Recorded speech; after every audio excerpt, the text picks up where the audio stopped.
I'll start off by saying I think everyone's an artist. What I appreciate about art is that people just really pursue what they care about.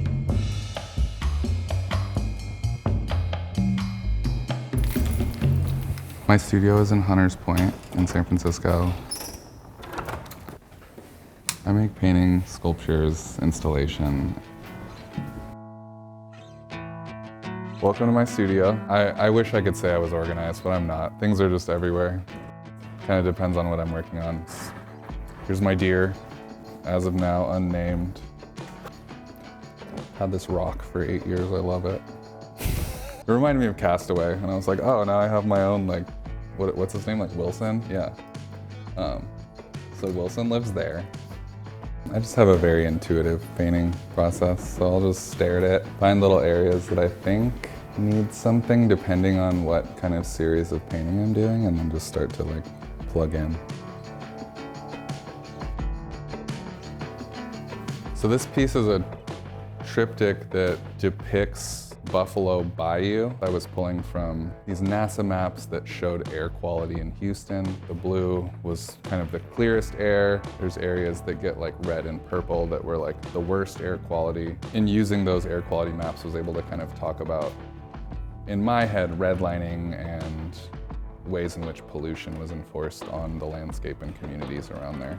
I made art for a long time before I ever thought it was going to be a career. I didn't grow up around museums and fine art. My dad is from Libya, and my mom is a Yurok Karuk tribal member. I'm a Yurok tribal member as well. I just grew up around watching people have this like practice of their own. There's a lot of craft. I came to art and just being surrounded by it through family and culture, and then grew up skateboarding. My introduction to art was kind of just like drawing on things, and then that transitioned into graffiti, and then from there transitioned into going to art school. When I made the piece that's in the collection here, well, we were in lockdown at the time. There was that period during lockdown where there was the big orange sky, and I think that was like a climate wake-up call for a lot of people.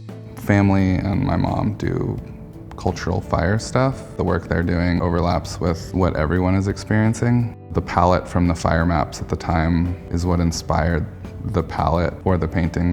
I remember going on these trail walks and like pulling some weeds and then directly placing these things onto the canvas and having them make the mark. The weeds being attached to like what was happening with the fires, whether that be overgrowth or invasive species. Most indigenous communities globally, there's a deep connection to the land, and just thinking about the land, you can talk about everything, like what's been imposed on it, what's been imposed on people, and that just felt like such an easy way to talk about everything, and then also something I care about. I've only really ever lived in the Bay Area.